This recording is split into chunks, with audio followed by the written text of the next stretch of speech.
They say legacy is a gift. For me, it felt more like a chain. My name is Harper Quinn. I was born into Arizona wealth golf resorts, luxury hotels, and family dinners where your worth was measured in net returns. My younger brother and sister? Rising stars. My father? A real estate mogul? Me? The one who always failed upward, until I just failed. I launched businesses that crashed, dreams that burned, and every time, my family reminded me, you could just come work for Quinn Holdings. Translation: you're not built for more. I wanted to scream. I wanted to matter on my own terms. Then, one evening, I got a call from Zane, an old classmate, his voice buzzing with excitement. I've got a deal for you, a gas station. Middle of nowhere, dirt cheap, but trust me, it's gold. I laughed. But the thing is, I bought it. And that changed everything. They say your family knows you best. Mine knew how to dismantle me, piece by piece, with nothing but smiles and polished words. At 28, I had already started and lost 3 businesses. A wellness cafe that no one visited, a mindfulness app that crashed on launch day, and a denim brand that didn't survive past the first seasonal collection. Every time I tried to create something on my own, I returned to family dinners with fewer savings and more bruises on my pride. "How's the spiritual smoothie empire going?" my brother Colton would ask, sipping his bourbon. My sister Ivy would smirk, tilting her wine glass. I actually liked the branding. Very optimistic. And then, the final blow would come from my father, Charles Quinn, seated at the head of the table like a king dispensing verdicts. "Harper, if you're tired of playing entrepreneur, there's always a desk for you at Quinn Holdings." Every word felt like a velvet dagger. They didn't mean harm, not directly. They just didn't believe in me. To them, I was the daughter who refused to follow the plans, one who said no to law school, no to managing a spa resort in Aspen, no to smiling in boardroom photo ops. I wanted something that was mine, not something inherited. That, apparently, was my sin. I lived in a cramped studio apartment far from the Quinn estate in Paradise Valley. My kitchen sink dripped. My air conditioning wheezed. I still drove the same dented Camry I had in college, but it was mine. That mattered to me, even when it didn't seem to matter to anyone else.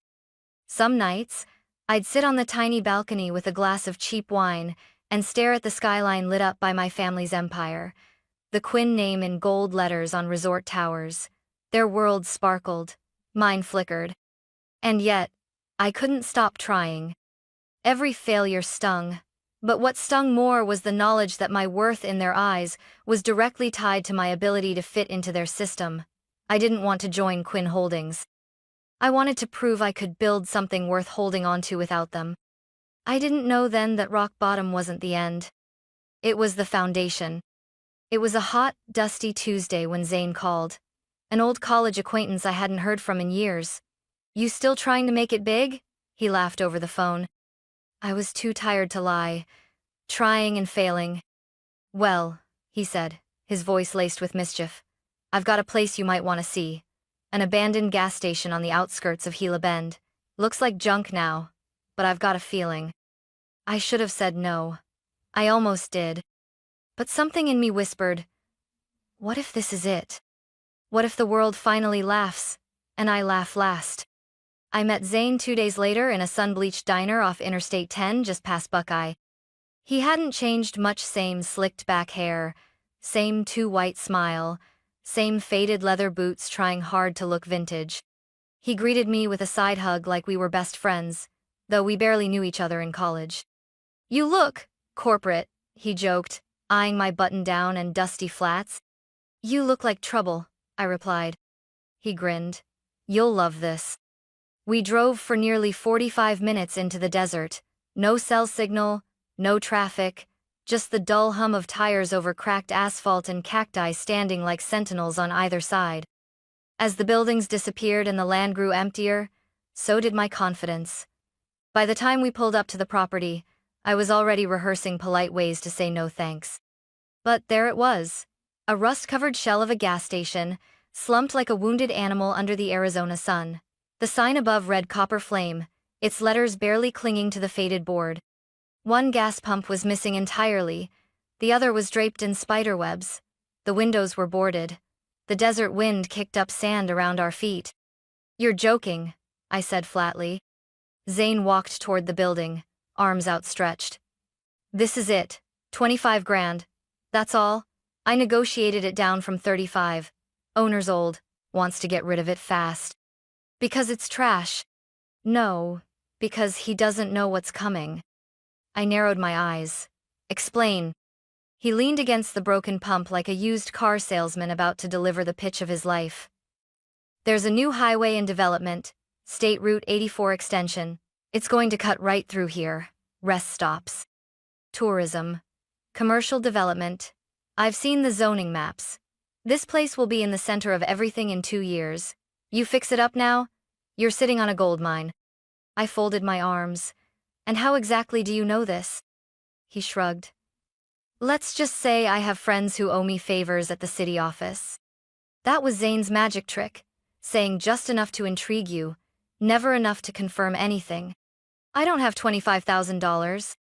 "Harper, you're a Quinn. Ask your dad, or your trust fund." I flinched. "That's not happening." Zane sighed, then turned serious. "Look, I'm offering this to you because I know what it's like to want to win. I could flip this to a dozen investors tomorrow, but I want you to have it. You need something that's yours, right?" That hit harder than I expected. It wasn't the property.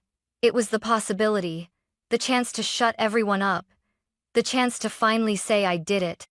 We stood in silence as the desert wind hissed through broken signs and overgrown weeds. "This is insane," I muttered. Zane smiled. "Yeah, but maybe it's the good kind of insane." That night, I didn't sleep.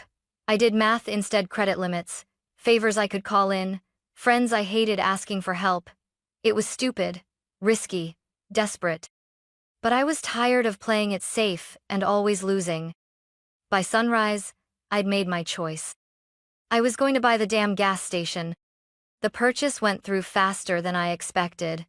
Too fast, in hindsight. Zane introduced me to a real estate lawyer in Phoenix, a man who barely looked up from his paperwork. I signed the documents in a bland office that smelled like old carpet and printer toner. The check left my account, my stomach dropped, and the keys landed in my palm with a weight far heavier than metal. I was officially the owner of Copper Flame. I drove back out there alone, the desert heat slamming into my windshield like a dare. The building looked even worse now, without Zane's salesman charm fogging my judgment. The convenience store was gutted. The bathroom door hung crooked off its hinge, and the storage room reeked of oil and rot. Still, I told myself, renovation is possible. Vision is what separates the dreamers from the doers. But the lie didn't last long.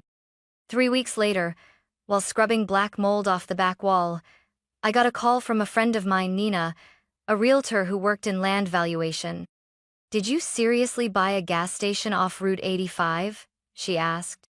"Yeah, why?" "I just checked the listing history. That place was on the market for $403 months ago. You paid 25? The word 40 hit me like a slap. "What?" I whispered, the sponge dropping from my hand. "I think your friend scammed you, Harper. That price was inflated. The zoning project Zane mentioned? It hasn't even passed review. There's no highway. Not yet. Maybe not ever." My ears rang. I walked outside, sat on the cracked curb next to the pump, and stared at the empty horizon. I had been played. Again. I called Zenionce. Twice. 5 times. Voicemail. I texted, "I need to talk. Now." No reply. Just wind. Just silence. I looked around the lot. The peeling paint, the rusted roof, the sagging power lines. This wasn't an opportunity. It was a graveyard for hope, and I had bought a plot right in the middle. The worst part wasn't the money. It wasn't even the humiliation. It was the feeling that maybe my family had been right all along. That night, I didn't go home.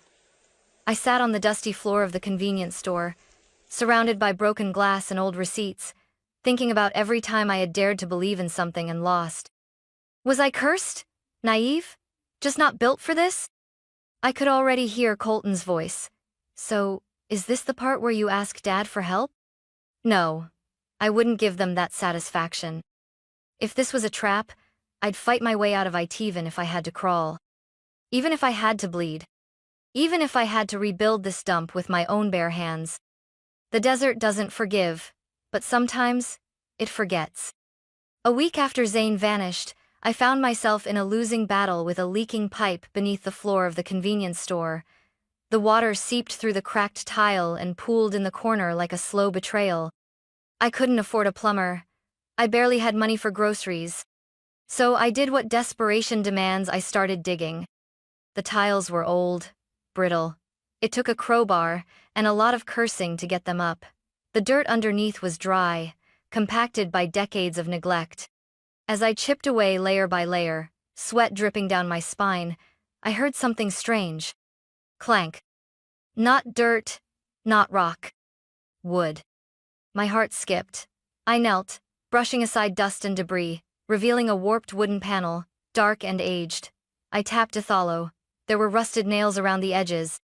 I pried them loose with the back of the crowbar, my hands trembling, not from fear, but from something older.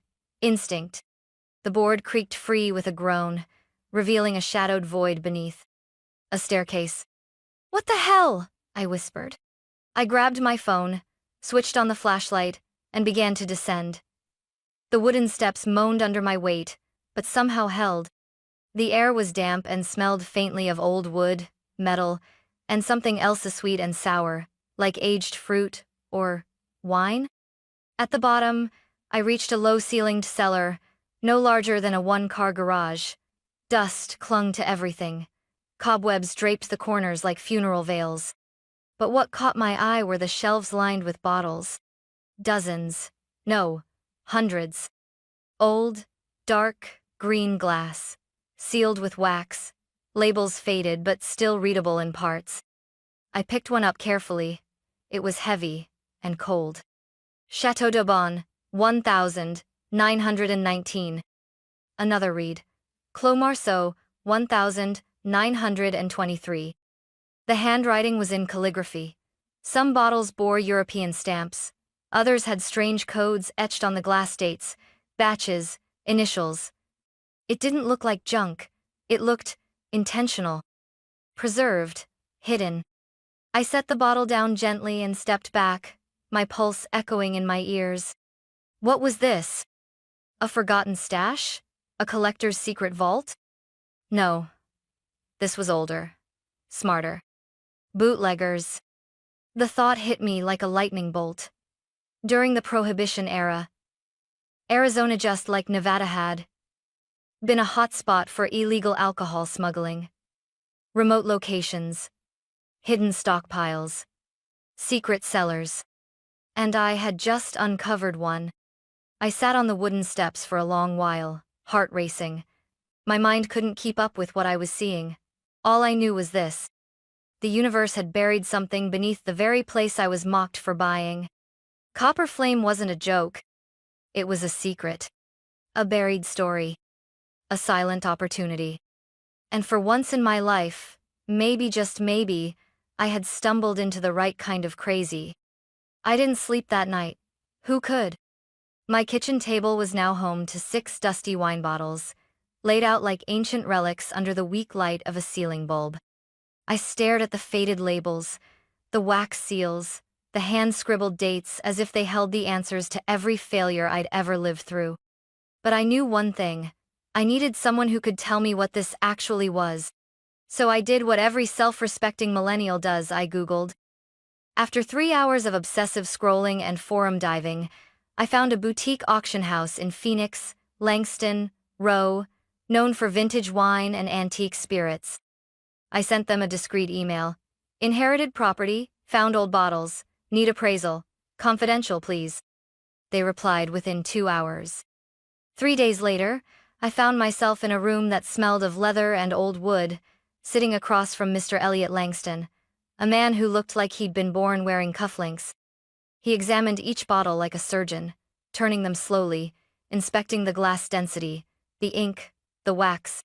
He didn't speak for the first 10 minutes. When he finally looked up, his voice was soft but firm. "Miss Quinn, these are not ordinary bottles. This one," he held up a Chateau d'Aubon 1919, "recently sold in London for 85,000. I blinked. "Each?" He nodded. "Assuming proper storage, yes. And this," he gestured to another bottle labeled Clos Marceau 1923, "could fetch even more, especially with the Prohibition-era origin." These weren't just stored, they were hidden and preserved remarkably well. I couldn't breathe. "How many? How much?" I stammered, afraid to even ask. He leaned back. "That depends.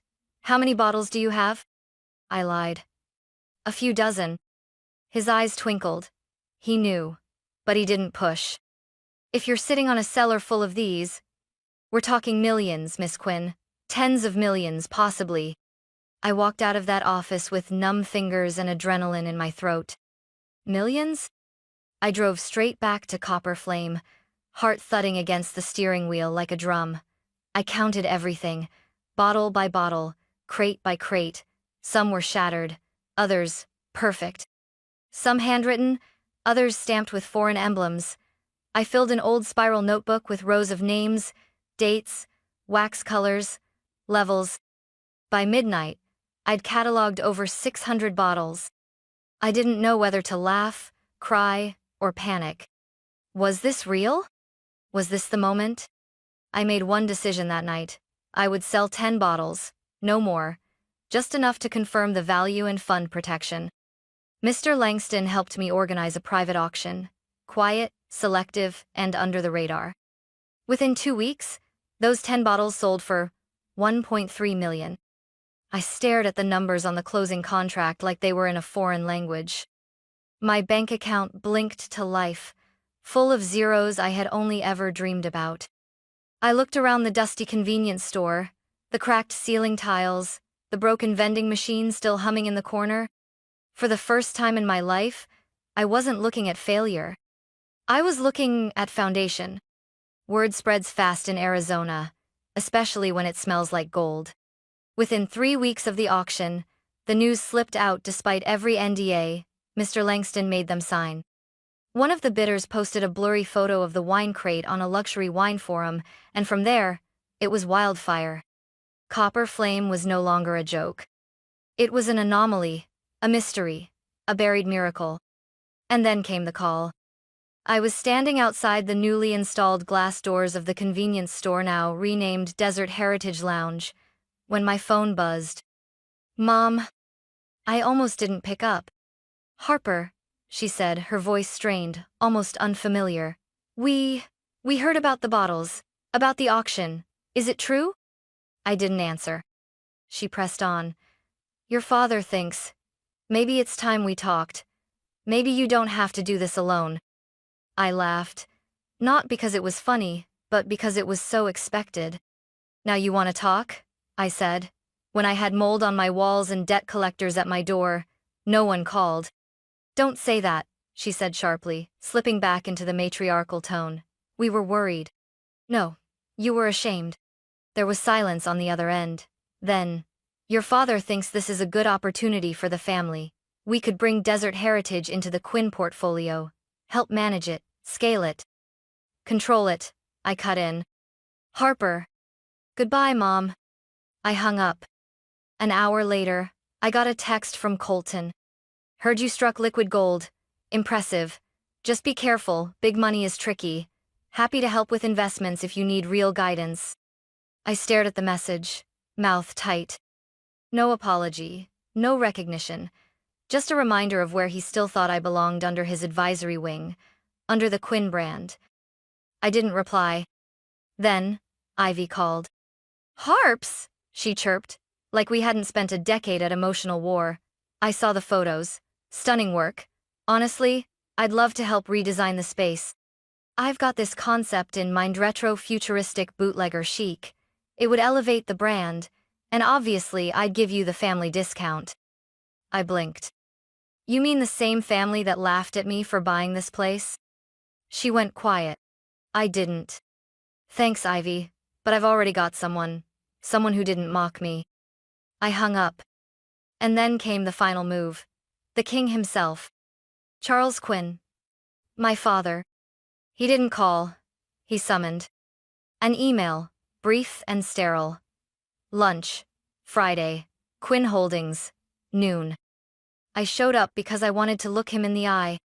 He sat at the end of the long marble table in his top-floor office, the Phoenix skyline behind him. He looked older, tired, but not humbled. "Harper," he said, folding his hands. "You've done something remarkable, truly." I waited. "You've also wandered into territory much larger than yourself. This kind of asset requires structure, experience, legacy." There it was. I stared at him. "You mean your legacy?" He didn't blink. "Let us help you. Bring desert heritage into the family. We'll protect it, grow it, give it what it needs." "You think I haven't already done that?" I said quietly. "It's bigger than you now." I leaned forward, locking eyes with the man who once told me I had no discipline. "No, Dad, it's finally big enough to be mine." For the first time in my life, he looked unsure. I stood. "Thank you for the offer, but I didn't claw my way out of ruin to hand it all back." Then I walked out. I didn't look back. That weekend, I signed a partnership with Horizon West, a direct rival to Quinn Holdings. Their CEO, Amelia Tran, met me for coffee in Tucson and said simply, "We believe in builders, not heirs." I chose her. We secured $15 million in funding to expand Desert Heritage into a full-blown heritage resort, complete with a wine archive, prohibition-themed cocktail lounge, desert view suites, and a private, speakeasy-style casino. The family tried again, emails, invitations, let's reconnect brunches. But I didn't need reconnection. I needed respect. And I had finally earned it from everyone but them. Which was fine. Because I'd finally earned it from myself. The first time I saw a tour bus pull up to Desert Heritage, I almost cried. A group of travelers stepped off, squinting at the Arizona sun, and pointing at the building like it was a landmark, which somehow it had become. We were still under construction, but people were already curious. The legend was spreading. The woman who bought a gas station and found a treasure beneath it. It wasn't just luck. It was grit. With a $15 million investment from Horizon West, we broke ground fast. I hired local contractors, not big-name firms. I wanted people who knew the land, who respected the desert. Every brick laid was a declaration. I built this. The convenience store became a high-end wine archive, lined with glass cases that told the story of the hidden cellar. We displayed a curated selection of bottles, each accompanied by a small plaque detailing its history and origin. Visitors didn't just sip wine, they walked through time. We restored the original cellar, leaving the trapdoor exactly as I found it. We built a spiral staircase leading down, with soft lighting and preserved wooden beams. We named it the Vault. Next door, the old service garage was transformed into the Ember Room, a speakeasy-style lounge that offered live jazz on weekends and cocktails crafted from vintage recipes. Every detail burnished copper ceilings, Prohibition-era wallpaper, dimmed Edison lights was a nod to the past I had quite literally uncovered. But it wasn't all nostalgia. In the back of the property, we built a modern desert-themed boutique hotel, the Dustlight Inn. Minimalist, sun-washed colors, cactus gardens, rooftop yoga. A place where travelers could rest between the past and the present. And me? I was in the center of it all, clipboard in hand, boots caked in dust, hair pulled back, not a drop of designer makeup in sight. Some days I worked 16 hours. Some nights I collapsed into bed without dinner. But every morning, I rose with purpose. I no longer built to prove my family wrong. I built because this rough, sun-scorched place was finally mine. We hired veterans who'd struggled to find work, young women with no experience but tons of hunger, former waitresses, mechanics, artists. I trained them myself, taught them how to host a wine tasting. how to greet guests with pride, how to tell the story of a woman who refused to quit. They didn't just work at Desert Heritage. They belonged there. Every nail driven, every wall painted, every crate cataloged. It became more than construction. It became healing. I wasn't chasing headlines anymore. I wasn't out to humiliate my family. That ship had sailed and, honestly, they'd done it to themselves. Now, I was chasing legacy. Not the one written for me. The one I was writing, day by day, under the blistering Arizona sun. Tonight, I sit on the porch of my new house, a modest, sun-drenched adobe villa, nestled on a ridge just outside of Maricopa. From here, I can see the lights of Desert Heritage glowing softly in the distance, like a constellation born from broken glass and second chances. It's quiet. No phones ringing, no laughter echoing from judgmental siblings, just the desert wind and the deep knowing that this silence is earned. I keep a framed photo on the table beside Mione. I took the day after the first auction. Me, standing in the half-gutted convenience store, holding a bottle of wine with dirt still on my hands and disbelief in my eyes. I don't keep it to remember the treasure. I keep it to remember the fight. Because it wasn't the wine that changed my life. It wasn't even the money. It was the day I decided I didn't need anyone's permission to matter. My family still sends messages sometimes. Ivy tagged me on a social post last week. Proud of my sister, building empires, as if the cruelty never happened, as if she had been cheering me on all along. I didn't respond. Colton sent a proposal about merging family legacies. I blocked his number. My father never called again. And that's okay. I didn't build Desert Heritage to win their approval. I built it so I'd never have to need it. And if you're listening to this, wondering if your dream is too small, too strange, or too far away, let me say this. Sometimes, the thing that looks like your worst mistake is just the first brick of the life you were meant to build. Sometimes, the people who doubt you are just background noise meant to teach you how to hear your own voice. And sometimes, a broken-down gas station in the middle of nowhere turns out to be a beginning. Not a Quinn legacy. Not a family project. Just mine. Harper.